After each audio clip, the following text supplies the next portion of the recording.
আসসালামু আলাইকুম। কুরআন বনাম আধুনিক বিজ্ঞান, ভ্রূণতত্ত্বে কার কথা আগে? Embryology in Quran versus science. চলুন আমরা শুনে আসি কোরআনে এবং সায়েন্সে কোথায় কি বলা আছে ভ্রূণতত্ত্ব বিষয়ে।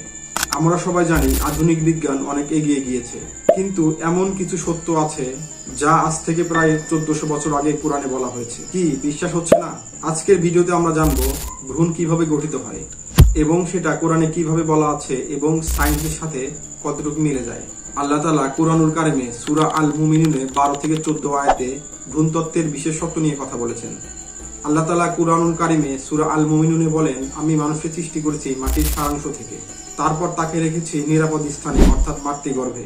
এরপর শুক্রবিন্দুকে জমাট বাঁধা রক্তে পরিণত করি, তারপর এই জমাট বাঁধা রক্তকে মাংসপিণ্ডে পরিণত করেছি, এরপর এই মাংসপিণ্ডকে অস্থিতে, পরে অস্থিকে গোস্ত দ্বারা ঢেকে দিয়েছি, তারপর গড়ে তুলি স্বতন্ত্র সৃষ্টি। কুরআনুল কারিমে 3টি ধাপের কথা পরিষ্কারভাবে বর্ণনা করা হয়েছে। প্রথমে ছিল বীর্য। বীর্যকে মায়ের পেটে বা গর্ভে নির্দিষ্ট স্থানে সুরক্ষিতভাবে রেখেছে। তারপর গোস্তের ভিতর হাড়, এবং হাড়কে আবার গোস্ত দ্বারা আল্লাহ তাআলা জড়িয়ে দিয়েছেন।